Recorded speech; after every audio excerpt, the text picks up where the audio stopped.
Dans ce nouvel épisode du podcast Le Grand Bleu, j'interroge Carole Southgrit, océanographe physicienne. Née en Bretagne, elle qui n'était pas prédisposée à une carrière liée au monde maritime, y a déjà consacré 25 années de sa vie. Après une dizaine d'années au sein des labos et instituts de recherche, elle fonde son bureau d'études, l'ASEO.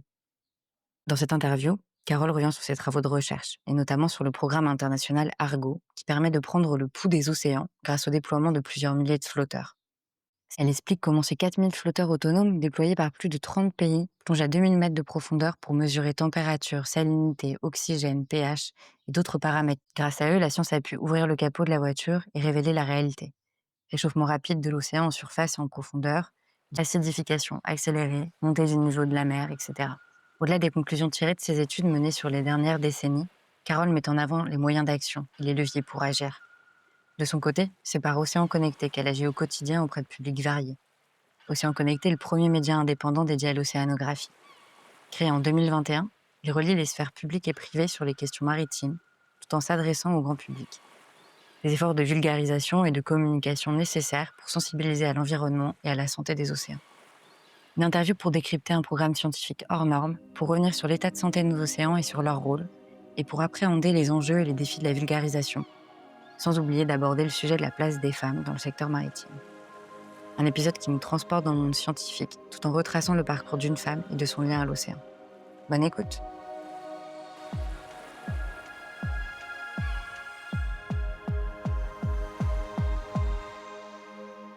Bienvenue dans le Grand Bleu. Je m'appelle Mathilde et je pars à la rencontre de celles et ceux dont la vie est liée à l'océan.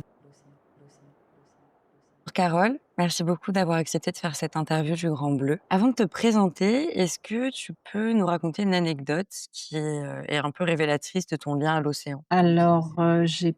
pas vraiment d'anecdote spécifique à raconter, mis à part peut-être le fait que j'ai grandi au bord du golfe du Morbihan. Je suis née en plein cœur du golfe du Morbihan, du côté de Vannes et un petit peu les pieds dans l'eau et finalement, paradoxalement, j'ai jamais eu de lien avec l'océan, de pratique, maritime ou de gens dans ma famille ou parmi les proches qui pratiquaient la mer. Et finalement, je suis arrivée à ce métier d'océanographe, sans avoir eu du tout d'antécédents et d'inspiration,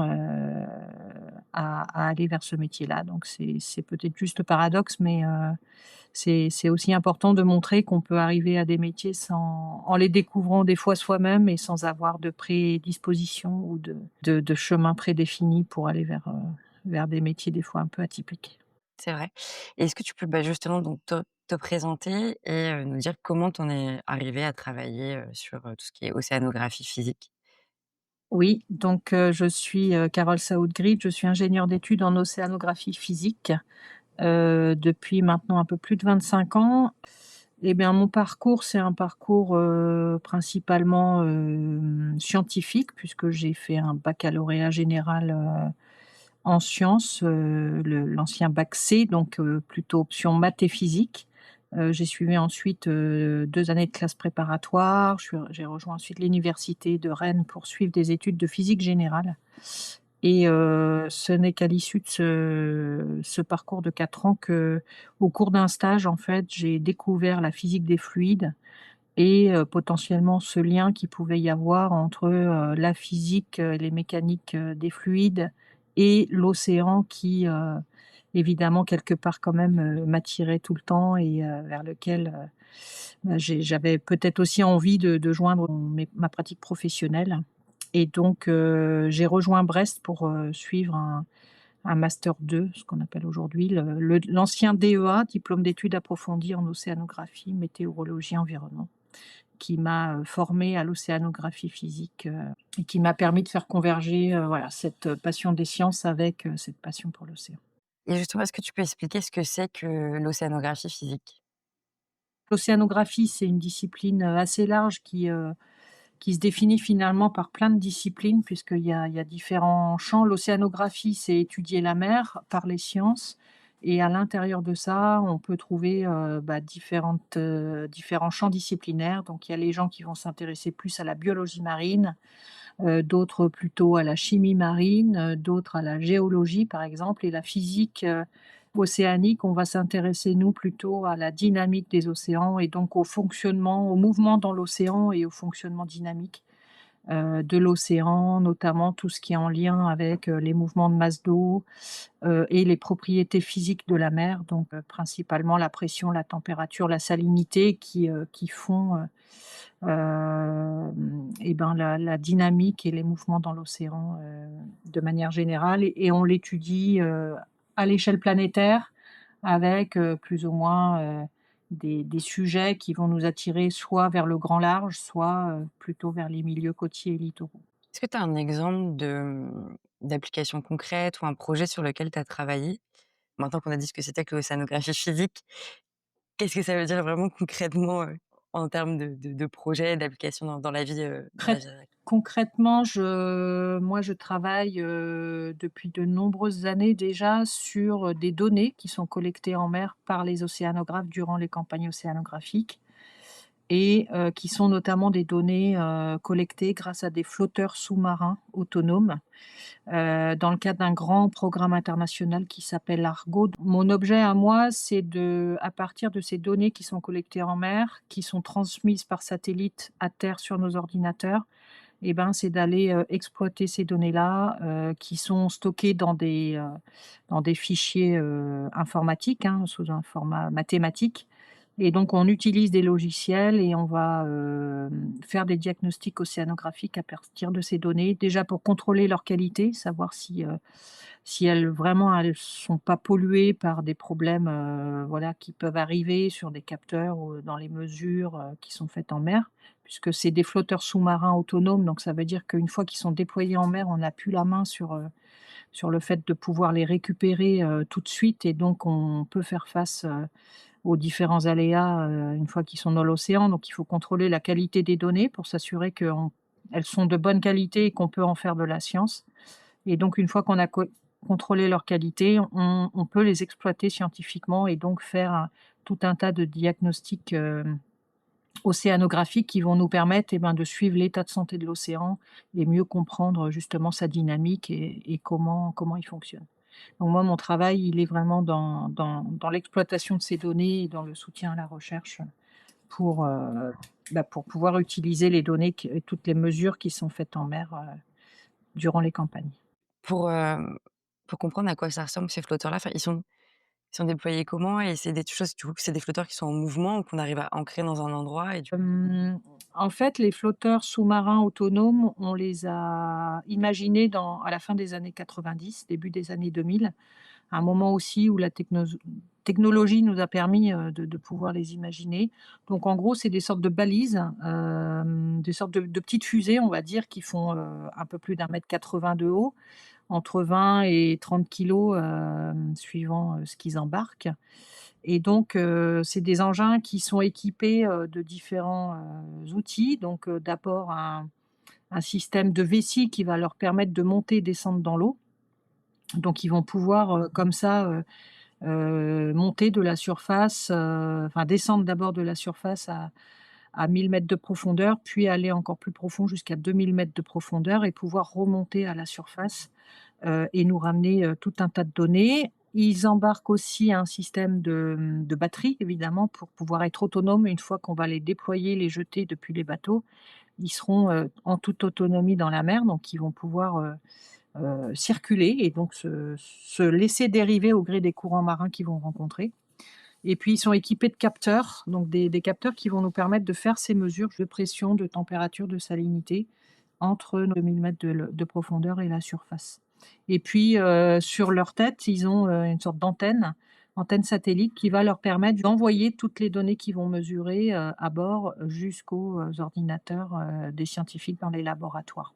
Et puis dernier élément, c'est un équipement informatique, un logiciel qu'ils embarquent aussi, dans lequel on aura, avant leur déploiement, on aura, programmé l'ensemble de la mission qu'ils vont devoir effectuer dans la mer. Et puis c'est aussi des logiciels de stockage, donc des outils informatiques de stockage des données, Et en gros, un flotteur, sous-marin va faire des cycles de mesure de 10 jours. C'est-à-dire qu'il va quitter la surface, il va plonger à 1000 mètres de profondeur en quelques heures.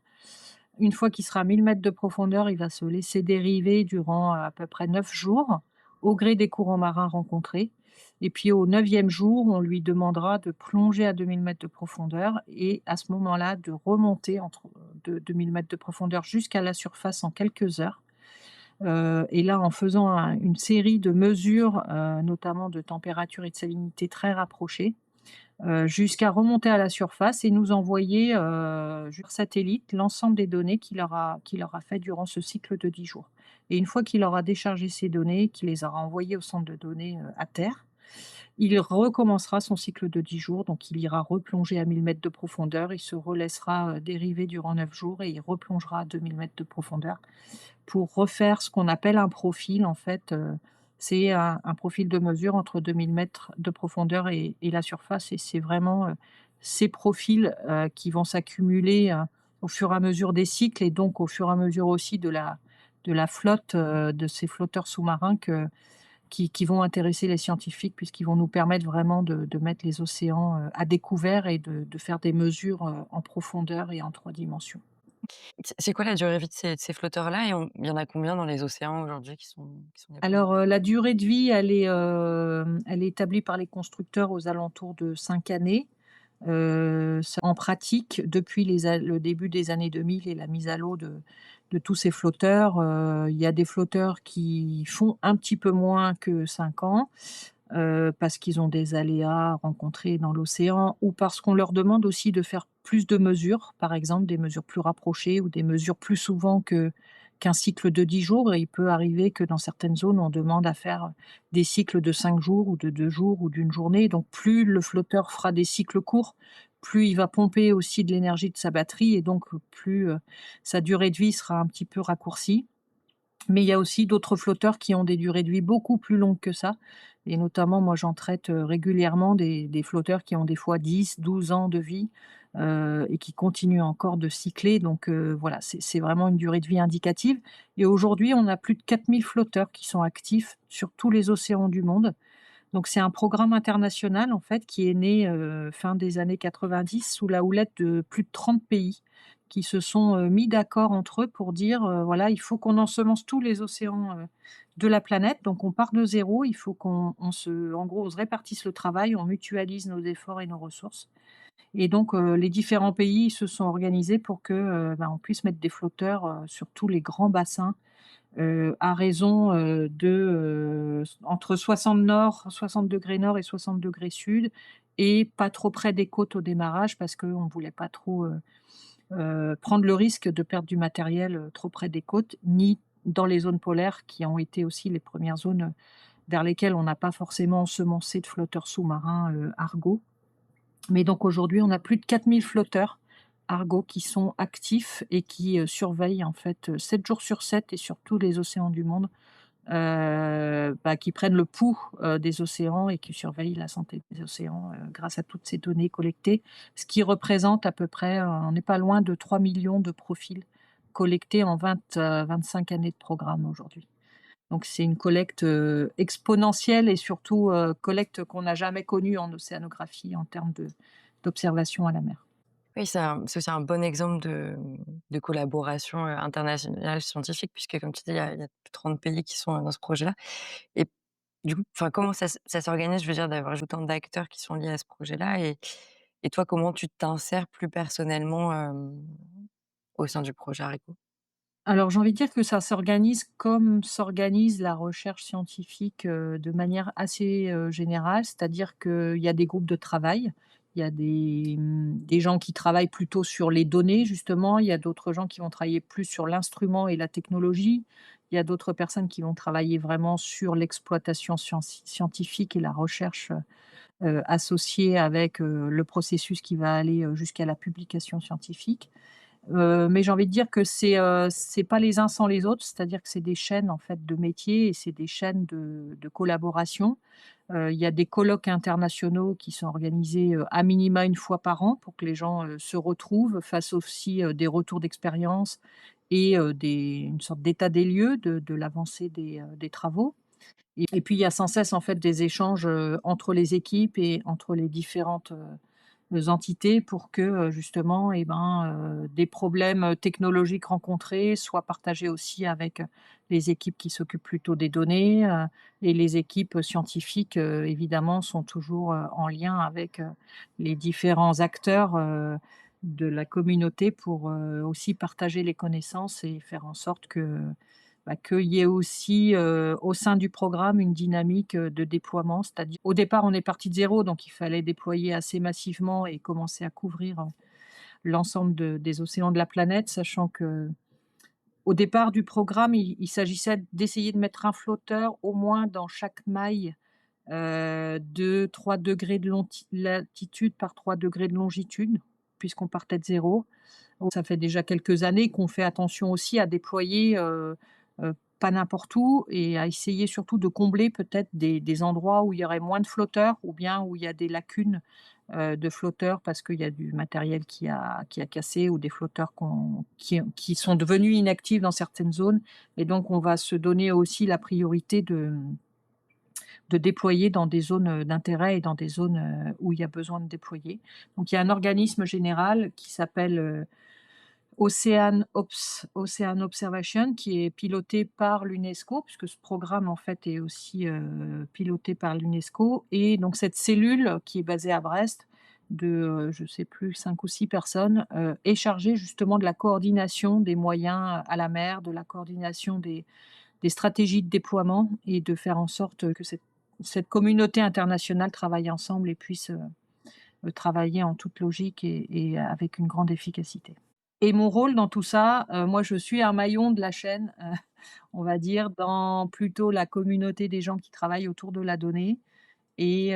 des contrôles qualité de données et dans les gens qui travaillent en soutien à la recherche,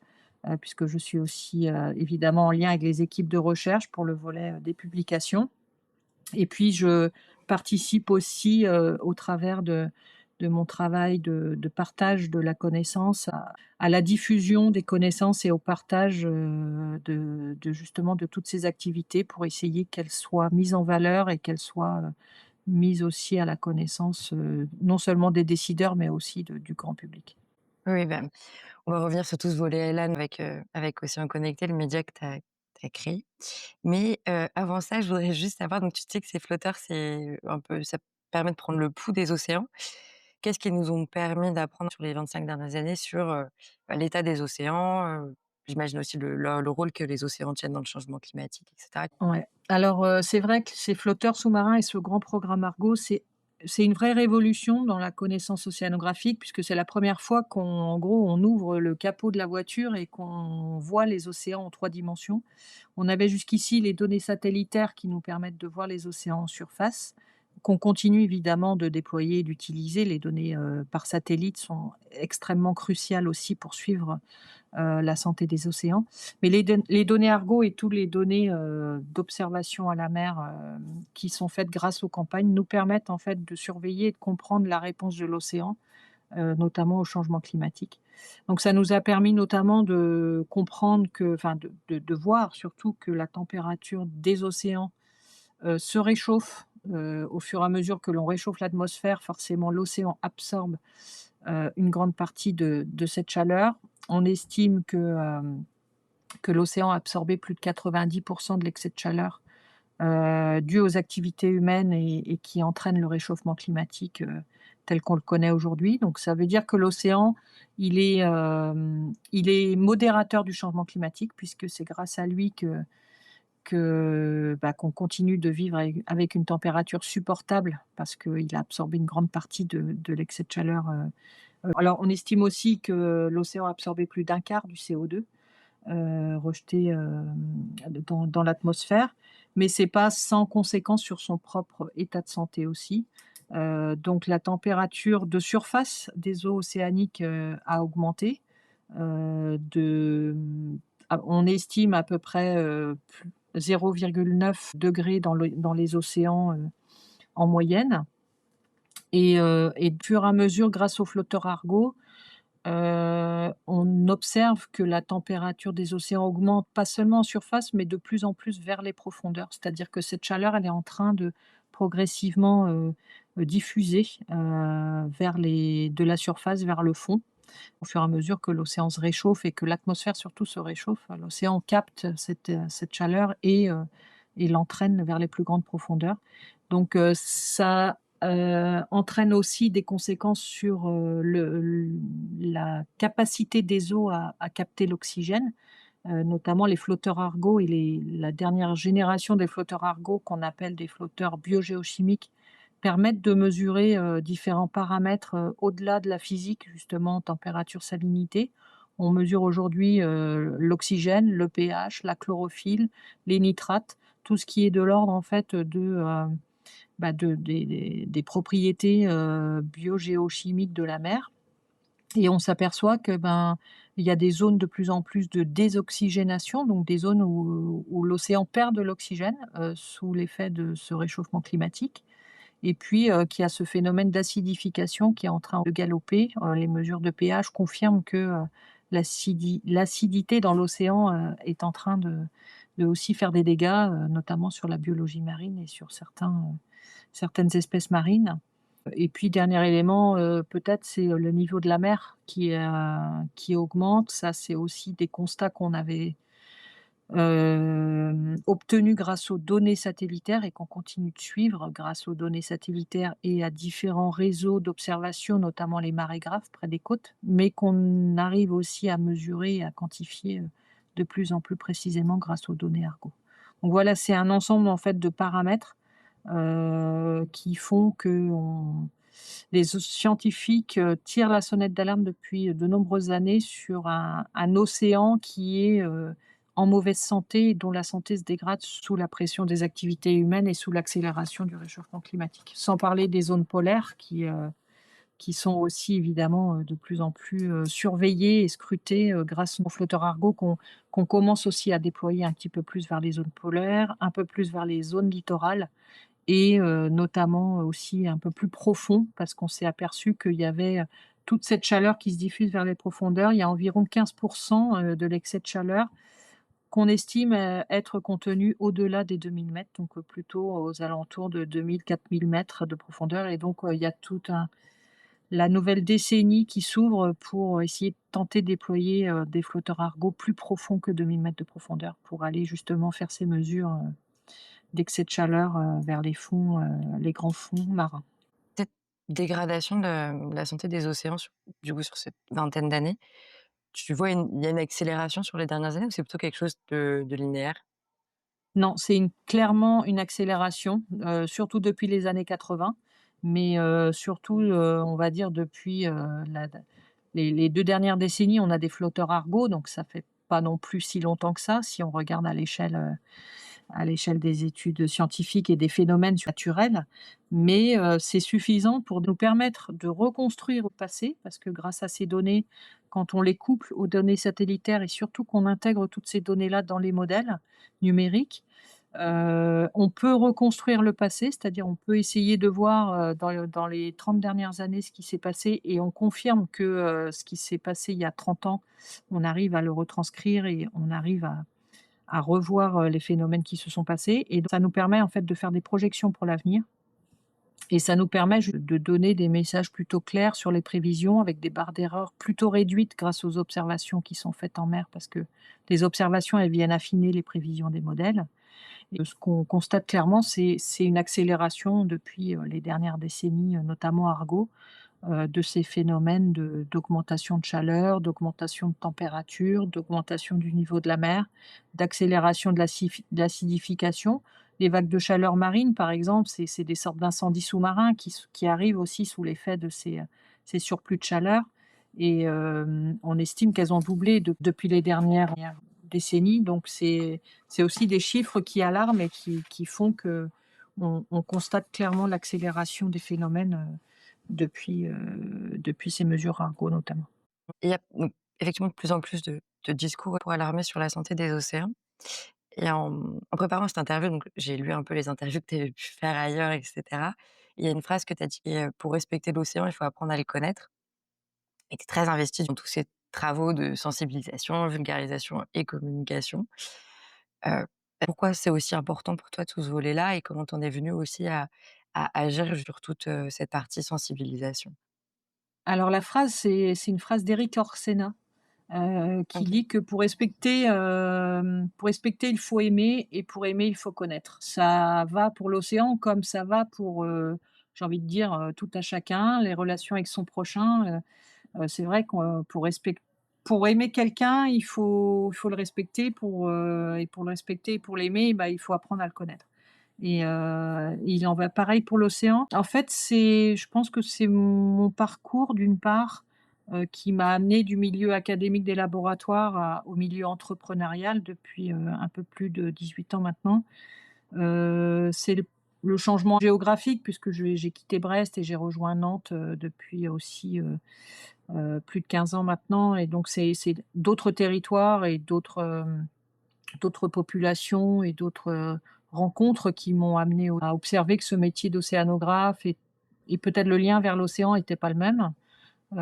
Et puis, évidemment, c'est aussi, et ben, cette accélération de la connaissance, notamment, grâce à Argo et aux différents programmes, qui ont amené l'océan vers l'actualité, et qui m'ont amené aussi moi à me dire qu'il y avait une urgence à agir pour protéger l'océan, mais que pour le protéger, il fallait aussi partager, non seulement les connaissances, mais le fait d'apprendre peut-être aux gens à aimer l'océan et pour le respecter, à l'aimer, donc pour l'aimer, à mieux le connaître et mieux le connaître par les sciences. Je pense que c'est le meilleur moyen parce qu'on peut s'appuyer sur des travaux, on peut s'appuyer sur des publications, des faits scientifiques. Et c'est absolument nécessaire, je pense, aujourd'hui, s'appuyer sur des faits et des faits avérés, des bonnes informations pour, justement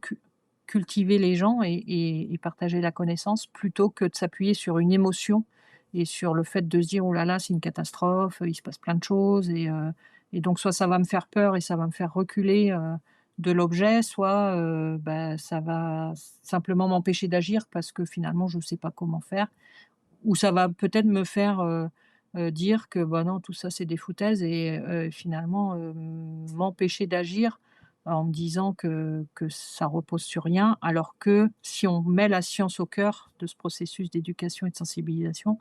on va peut-être plutôt pouvoir tous se rassembler autour des faits et se dire: «Bah, oui, c'est des constats et donc au-delà des constats, les scientifiques aussi apportent des solutions. En tout cas, ils dressent un chemin vers lequel on peut aller pour, nous guider aussi vers, comment agir, dans le bon sens et faire en sorte qu'ensemble on puisse être efficace dans ces des mesures de protection sur le long terme». Et puis aller au-delà du simple discours un peu anxiogène, comme tu sais, qui est que basé sur l'émotion et aller plutôt dans l'action et bah, du coup, comment on agit? Quel, quel grand levier toi Comment tu on vois? agit? Il y a plein de leviers, j'ai envie de dire,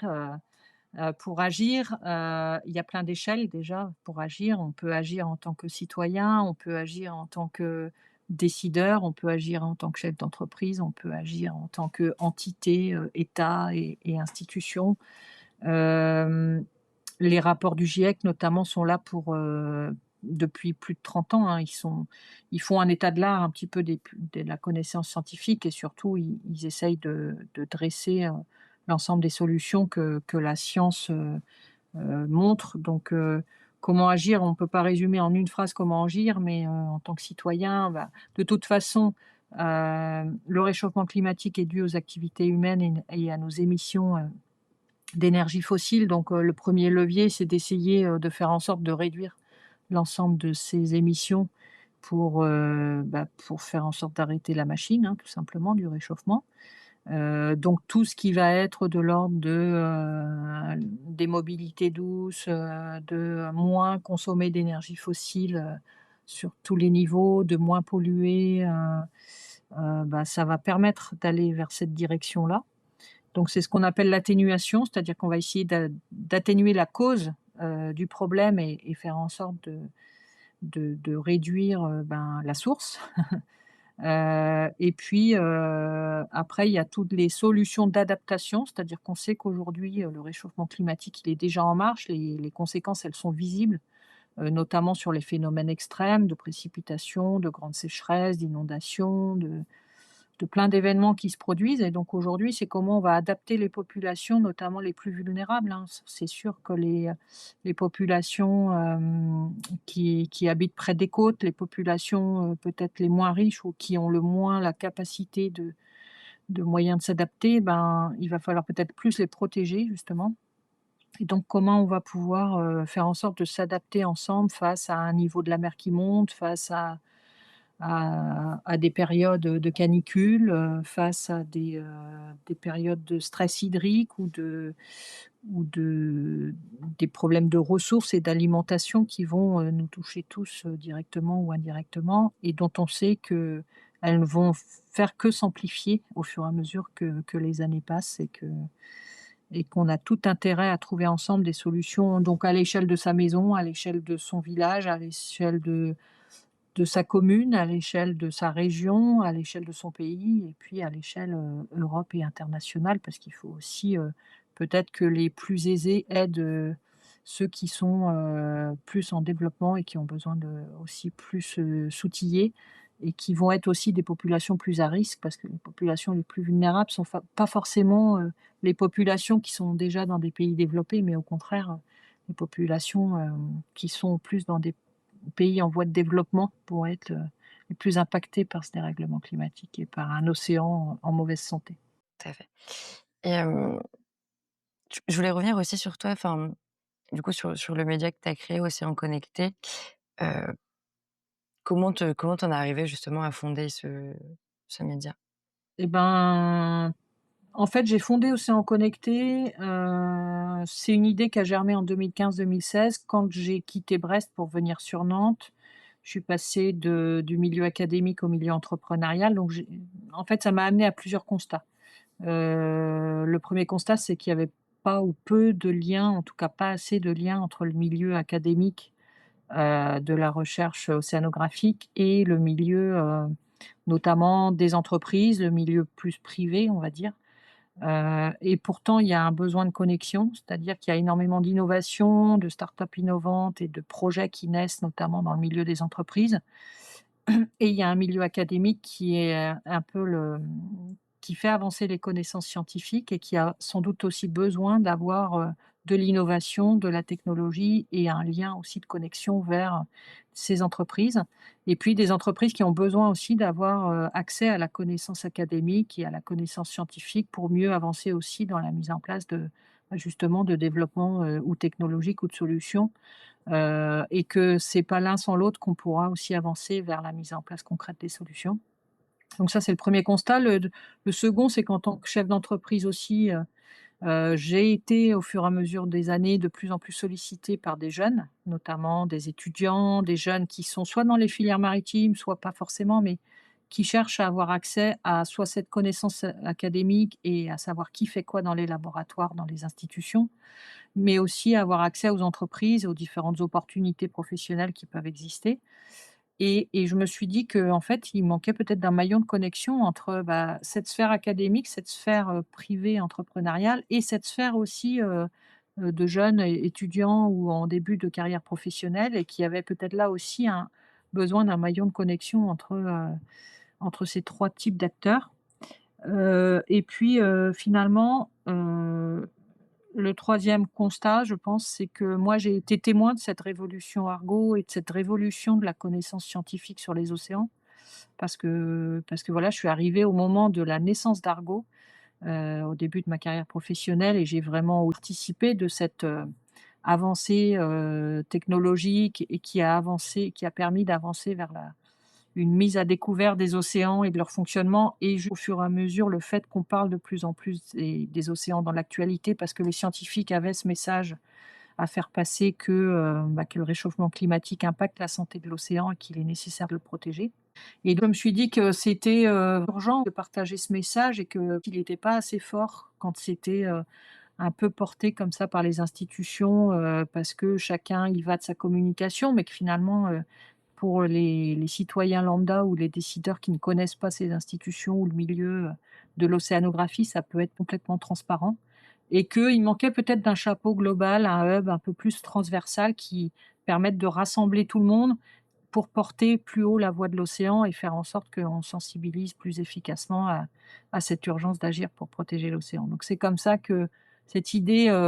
qui est née en 2015 a un petit peu, germé et je me suis dit que moi j'avais la chance d'être, indépendante, de toute institution, indépendante, par mon parcours aussi, voilà, d'entrepreneur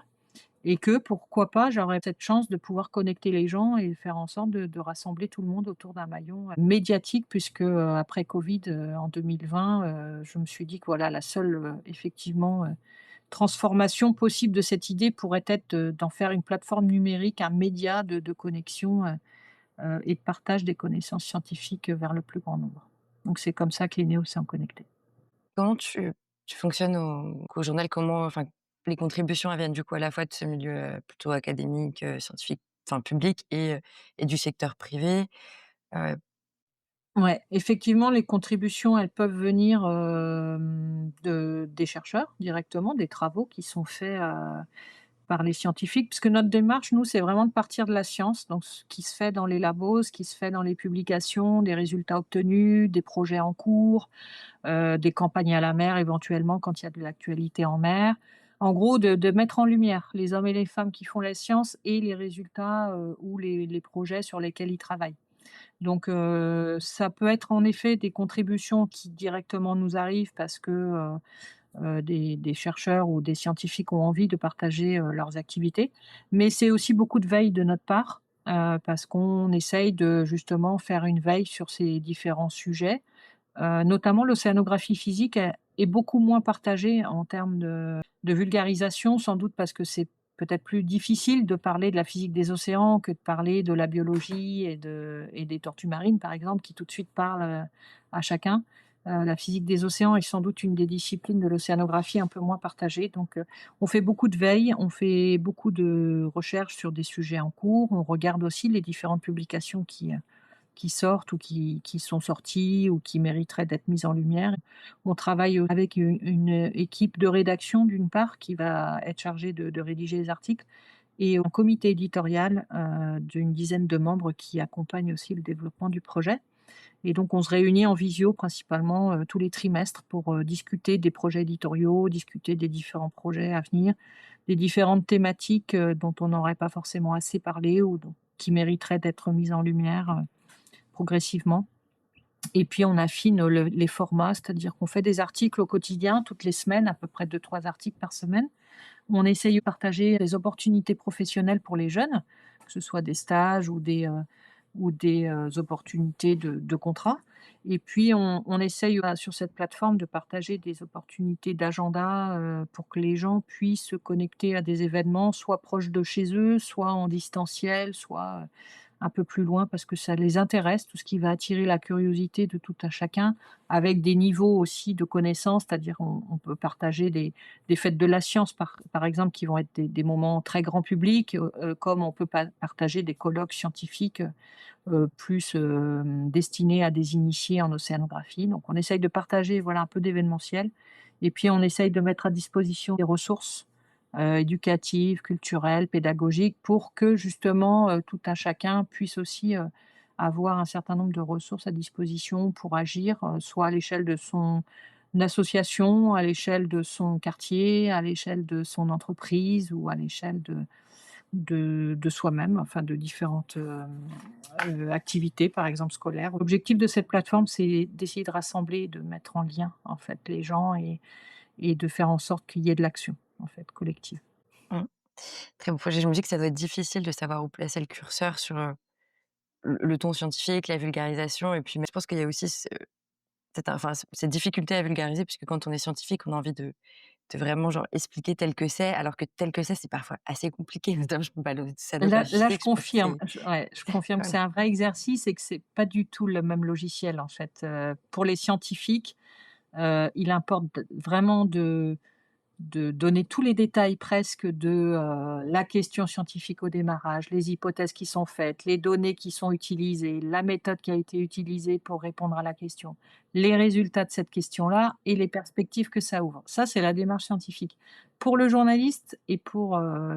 tout à chacun pour comprendre le message scientifique quand on le vulgarise, c'est complètement l'inverse. C'est d'abord, c'est quoi le résultat? C'est qu'est-ce qui a été mis en valeur et qu'est-ce qui est un peu le scoop ou le plus de ce travail? Et après, peut-être on pourra détailler, comment on l'a fait et comment on a abouti à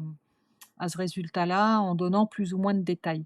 Mais, c'est pour ça que c'est difficile la vulgarisation scientifique parce qu'on est toujours à cheval entre, avoir de la qualité, de rédaction et répondre quand même à l'exigence scientifique, c'est-à-dire d'expliquer quand même comment le scientifique aboutit à ce résultat-là, expliquer que c'est aussi des consortiums de recherche et que c'est un travail de démarche scientifique et c'est un travail de communauté. C'est pas un scientifique qui dit quelque chose, c'est une communauté de scientifiques qui établit des faits et qu'il y a beaucoup de complexité, dans les résultats scientifiques qui sont obtenus. Jamais, un résultat est blanc ou noir, c'est-à-dire qu'il va le résultat forcément être un peu gris et surtout il va apporter d'autres questions qui vont générer d'autres projets et qui vont générer d'autres démarches. Donc, ça, c'est pas facile à faire comprendre au grand public qui aime bien plutôt avoir des réponses claires, nettes, précises et tout de suite. Et puis il y a une question de temporalité, c'est-à-dire que je pense qu'on est aussi dans une société et dans un temps où on a besoin on est face à une urgence, on a besoin d'avoir des réponses un peu court terme et rapides et claires. Là où la science a besoin de temps, a besoin d'avoir des séries de long terme, a besoin d'avoir, de s'enrichir, des différentes réponses aux différentes questions pour avancer et n'avance que, au fur et à mesure du temps. Donc c'est pas facile de se faire rencontrer, les gens et de faire comprendre aux uns et aux autres qu'on a intérêt à trouver un langage commun et c'est tout le travail de bien vulgariser. Est-ce que tu arrives à savoir si, dans les personnes qui vont sur la plateforme, qui disent Océan Connecté, il y a cette partie grand public-là? Et est-ce que tu sens un peu une prise de conscience par rapport à ces enjeux-là? Donc on a fait émerger cette plateforme en début 2021, on est parti de zéro. Au bout d'un an et demi, on avait 1 500 utilisateurs actifs sur la plateforme et aujourd'hui, on est à peu près à 7 000 utilisateurs par mois. On a une belle communauté aussi sur les réseaux sociaux qui nous suit, notamment sur le réseau LinkedIn, plus professionnel où on a près de 4 000 abonnés. Et sur toute cette communauté, on a à peu près 60 des utilisateurs qui ont entre 18 et 35 ans. Donc ça veut dire une des lectorats, plutôt jeunes. De ce que je peux identifier à partir de quelques indicateurs, de suivi, on a à peu près un tiers de scientifiques, un tiers de plutôt chefs d'entreprise, domaine un peu privé, on va dire et puis un tiers de jeunes étudiants, début de carrière, voilà ou citoyens, curieux de sciences et curieux de la mer. Ça fait à peu près, cette répartition entre ces 3 secteurs qu'on essaye aussi de relier. Donc, après sur les articles en eux-mêmes, il y a des articles qui vont être effectivement peut-être plus lus par, des initiés, des gens qui sont déjà un petit peu, dans la partie, mais, on a des articles qui sont, pour ceux qui sont très lus, qui trouvent un intérêt aussi, auprès du grand public quand il s'agit de parler, notamment de pêche, d'alimentation, de bien-être, de ce qu'on va essayer de aussi nous de porter, c'est-à-dire le lien de chacun avec l'océan. Il y a, un peu un dernier sujet que je voulais aborder, c'est du coup, donc tu l'as dit, tu es entrepreneur, tu es aussi une femme dans le monde, maritime, dans les sciences marines. Quelle est ta vision de la place des femmes dans ce monde-là et encore plus de femmes entrepreneurs dans ce monde-là? Enfin, comment tu as réussi à te faire Oui. ta place? Parce que c'est un milieu qui est plutôt masculin. Heu, oui, alors, la place des femmes en sciences, de manière générale, elle n'est pas encore, tout à fait à égalité avec celle des hommes. En sciences, de manière générale, on est aux alentours de 35 d'après les derniers chiffres et après quand on regarde sur les femmes qui vont vers les postes à responsabilité, le pourcentage il diminue aux alentours de 15-20 donc on voit bien qu'on a une disparité de la place des femmes dans les sciences. Dans les sciences marines, on est à peu près sur ces taux-là aussi. Effectivement, Je pense que depuis 2019 et la réforme du baccalauréat, on assiste à un vrai souci pour les jeunes filles et les femmes de trouver leur place dans les filières scientifiques. Parce que la réforme du bac fait que, bah, aujourd'hui, quasiment dès la première générale et jusqu'au bac, on peut abandonner les maths, les sciences physiques, qui sont les matières les disciplines scientifiques les plus dures, on va dire, hein. On a beaucoup de jeunes femmes qui peuvent se diriger vers, notamment les sciences, et vie de la terre et la biologie pour aller vers des filières, médicales ou paramédicales. Mais on a peu de femmes, finalement, de jeunes filles qui s'autorisent à aller vers des filières scientifiques, autour des mathématiques, des sciences physiques, de la technologie ou de l'ingénierie qui mènent au métier, en océanographie physique. En effet, j'ai toujours eu à cœur un petit peu de défendre cette place des femmes en océanographie et bah, voilà, de porter aussi peut-être témoignages et inspiration auprès des jeunes filles, de voilà, d'aller vers ces filières scientifiques et d'aller vers des filières scientifiques qui ont du sens aujourd'hui, de se porter au chevet, bah, de l'environnement, de l'océan. Parce que c'est vrai qu'on a un gros paradoxe, c'est qu'il y a quand même beaucoup plus de femmes, que d'hommes qui sont, à la fois vulnérables et très sensibles, en fait, au dérèglement climatique et à tout ce qui impacte la planète et les femmes sont beaucoup plus préoccupées, en fait, que les hommes, elles sont préoccupées par le changement climatique, par tout ce qui impacte l'environnement et je pense aujourd'hui que chez les jeunes, ça peut être aussi un moyen de s'engager et un moyen d'agir efficacement. Et de porter cette voix des solutions et d'action pour agir concrètement au travers de son métier, sur des filières, scientifiques qui sont en lien avec l'environnement et avec l'océan. On a fait une série de portraits de femmes océanographes, entre 2023 et 2024, un peu dans ce sens-là, c'est-à-dire qu'on a tous les mois pendant une année, on a fait un portrait de femme océanographe dans le but de mettre en lumière des femmes qui ont des parcours différents, qui ont toutes des histoires différentes, des âges différents, des emplacements géographiques différents, des sujets de recherche différents, des métiers différents, en océanographie toutes et avec l'objectif de les mettre en lumière, de montrer aussi, que, bah, la science, elle est vraiment incarnée aujourd'hui par des hommes et des femmes qui sont, comme vous et moi, c'est-à-dire qui sont pas, enfin qui sont loin du stéréotype du scientifique en blouse blanche derrière sa paillasse, qui sont, voilà, les gens, qui pourraient inspirer les jeunes vers ces carrières-là et puis montrer, bah, voilà, la diversité des métiers, la diversité des projets, sur lesquels on peut, travailler en océanographie. Au sujet de la sensibilité des femmes, à chaque fois que je pose la question de la place des femmes, l'océanographie, pardon, ça revient souvent et ça revient, mais que j'interviewe des femmes ou que j'interviewe des hommes qui aussi me disent ça et me disent que c'est positif d'avoir plus de femmes. Est-ce qu'il y a un dernier sujet que tu voudrais aborder ou un message à faire passer, quelque chose à partager? Si je peux faire passer un message, peut-être ce serait de dire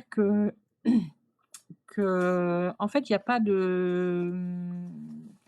carrière professionnelle toute tracée et surtout il y a pas de chemin linéaire. Je pense que mon parcours en est un peu la preuve, c'est-à-dire que jamais,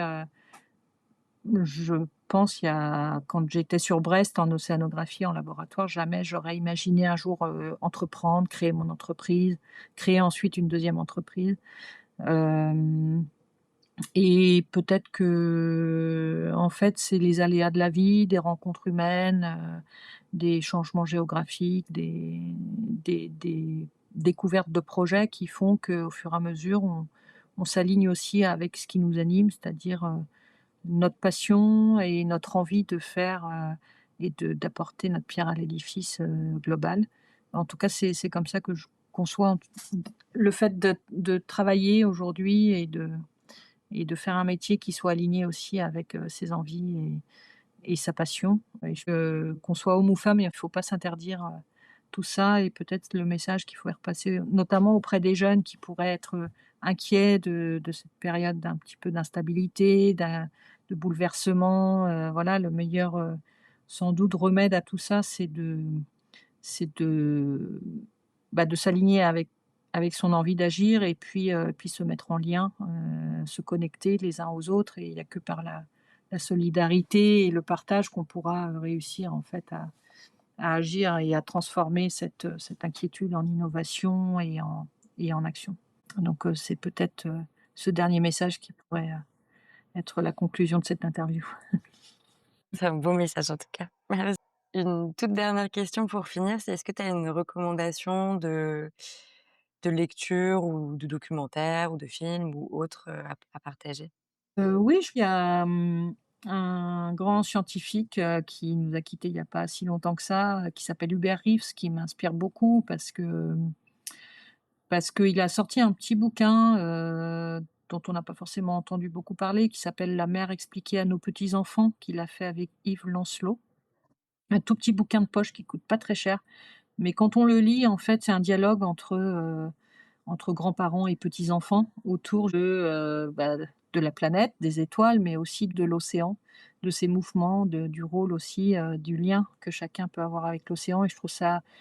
ce petit bouquin, il m'a beaucoup guidée sur pas mal d'aspects. Je l'ai remis à l'honneur dans notre grand format, 1er grand format, qu'on a consacré avec Océan Connecté en 2024 sur comment l'océan orchestre le climat. J'ai un petit zoom sur, des paroles d'Hubert Reeves qui me guident, aussi. Et puis, il a accompagné ce film qui s'appelle «L'océan vu du cœur», qui est aussi un très beau documentaire, qui met en lumière l'océan et le lien, intrinsèque que tout à chacun, de l'humanité, a avec l'océan, voilà, pour vivre simplement sur cette planète. Et ça peut être une recommandation de lecture et de découverte visuelle. OK, je connais pas, donc je vais voir. Merci beaucoup pour cette recommandation. Merci beaucoup Carole pour cette interview, c'était hyper intéressant. Je trouve qu'il y a encore plein de sujets qu'on aurait pu aborder, mais on a fait déjà Oui, un petit panorama de tes ouais, activités, donc merci beaucoup. avec plaisir.